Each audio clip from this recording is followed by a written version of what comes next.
Olá, eu sou o Rafael Patrício, mais conhecido por Rafa. Este é o canal Semear o Futuro e nós hoje vamos continuar a segunda parte do tema vacinas. E hoje vamos escalpelizar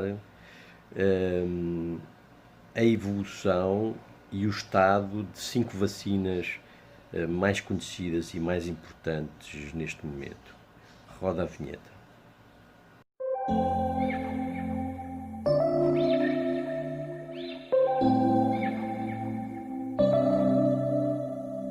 September we met, I can tell by your smile.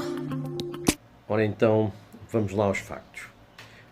Vamos começar por analisar a vacina da Pfizer BioNTech, porque foi a primeira vacina a ser disponibilizada e foi com essa vacina que o Reino Unido iniciou o período de vacinação da sua população.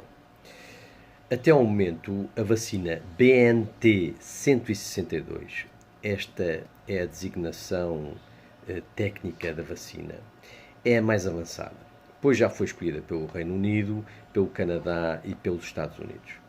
O Reino Unido foi o primeiro, como eu acabei de dizer, a iniciar a vacinação e os Estados Unidos estão a começar a disponibilizá-la também.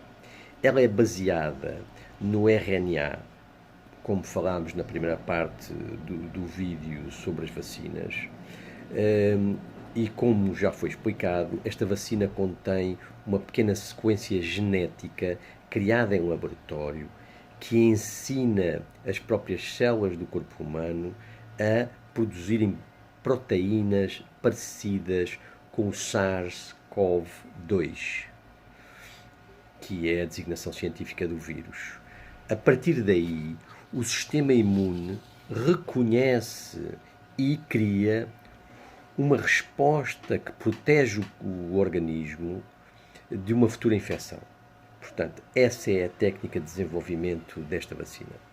Esta vacina representa, como já foi dito no primeiro vídeo, uma mudança de paradigma na ciência, pois é a primeira vacina genética da história. A sua vantagem, tal e qual como nós também já falámos, é que foi mais fácil e mais rápida de ser produzida. As exigências de laboratório e equipamentos são menores em comparação com os imunizantes que temos até ao momento, ou seja, em comparação com as vacinas que foram disponibilizadas até agora de outros vírus. Portanto, as vacinas que temos, as comuns que temos disponíveis. Ora, o maior ponto negativo desta vacina está na necessidade de manter as doses numa temperatura negativa de 70 graus centígrados, para exigir que a substância não perca o seu efeito, o que pode se tornar um empecilho em regiões remotas ou muito quentes. Portanto, essa é a parte negativa desta vacina. Em relação à vacina da Moderna, que é americana, esta vacina também integra o grupo de vacinas baseadas em RNA. O anúncio recente feito pela Moderna baseou-se em 95 participantes nos testes clínicos que foram diagnosticados com Covid-19. Normalmente os cientistas designam como 95 eventos. Os resultados mostraram que 90 deles, portanto em 95, 90 deles eram do grupo placebo, o que permitiu estipular a taxa de eficácia em 94%. Antes de pedir a aprovação, a farmacêutica Moderna precisa aguardar para completar a meta de 150 eventos. Ou seja, 150 participantes do estudo que tenham contraído a Covid-19. Para ter dados mais robustos, isso deve estar a acontecer neste momento. Portanto, nesta altura, deve estar a acontecer isso. Em comparação com a vacina concorrente da Pfizer Biotech, o produto da Moderna tem a vantagem de um armazenamento a menos de 20 graus centígrados. Essa é uma temperatura mais fácil de garantir com congeladores ou freezers que são mais comuns. Número 3.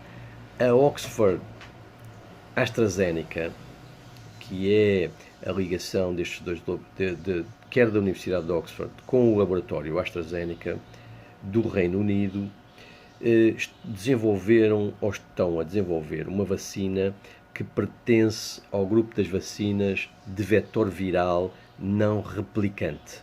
É outro género de desenvolvimento de vacinas. Em resumo, ela foi construída a partir de um adenovírus, um tipo de vírus que não prejudica a nossa saúde.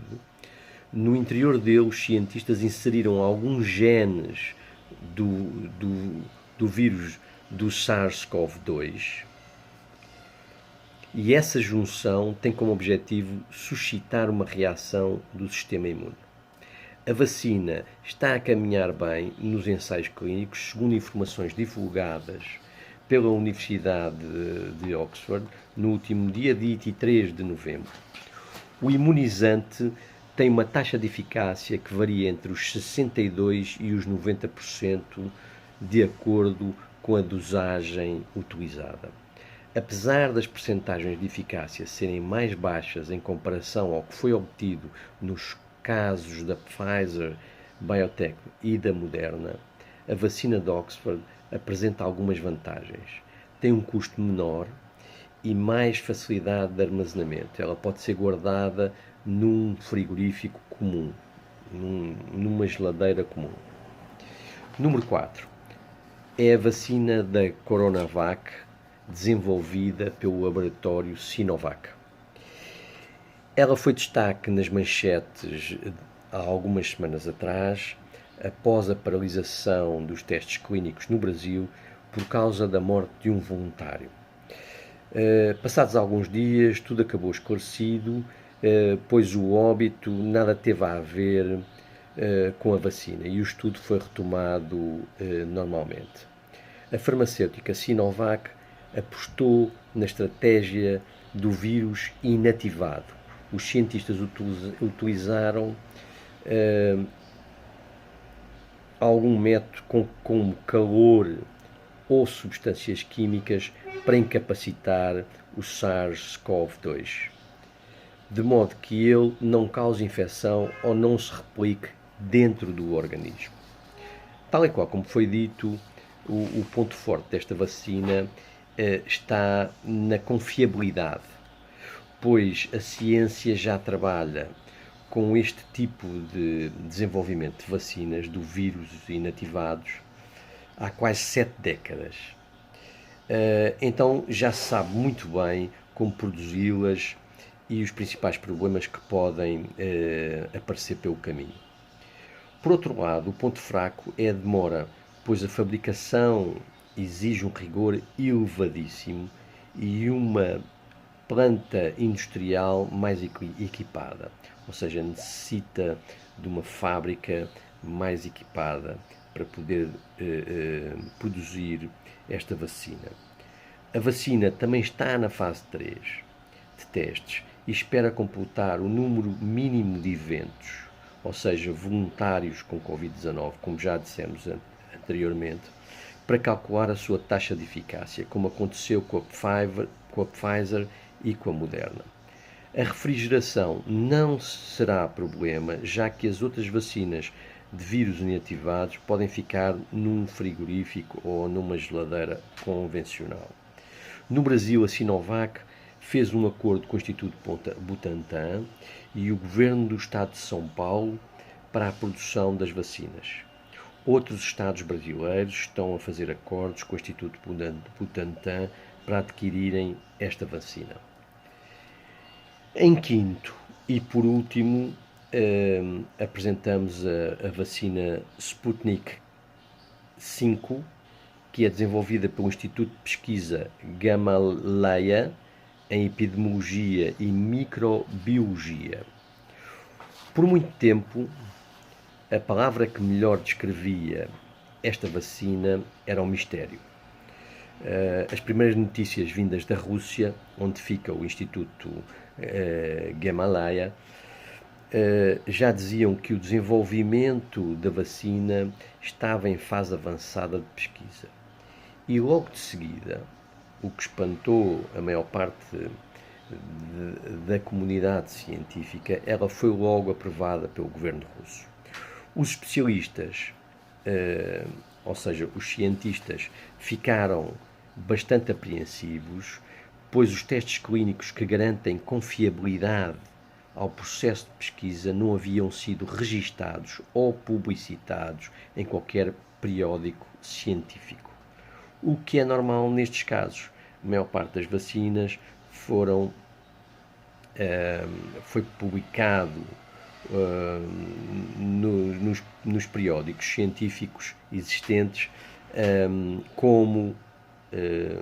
qual era a base de investigação dessa vacina e como é que corriam os testes clínicos.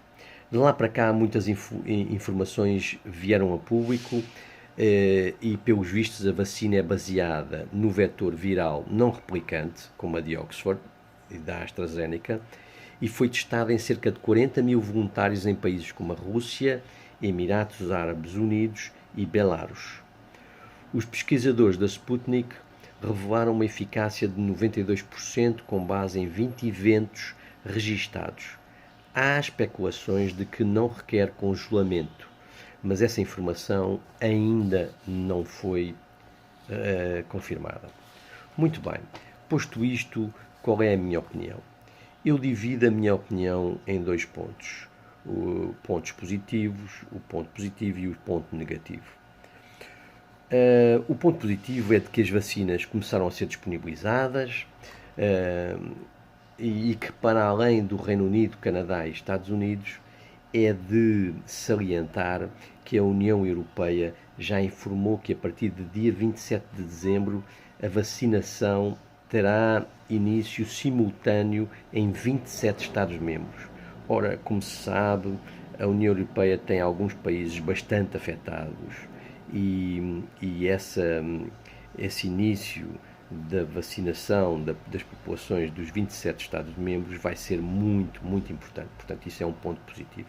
Em relação ao ponto negativo que eu ressalto aqui, é que, segundo informações, os países ricos estão a assambarcar a maior parte da produção mundial de vacinas, deixando os países pobres ou com recursos mais reduzidos, com quantidades muito pequenas para poder fazer chegar a vacina às suas populações.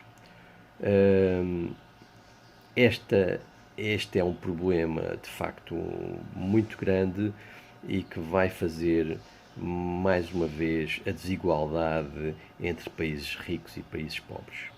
Por hoje é tudo. Eu espero que vocês tenham gostado deste conteúdo. Deem o vosso like, façam os vossos comentários e inscrevam-se no canal. Muito obrigado.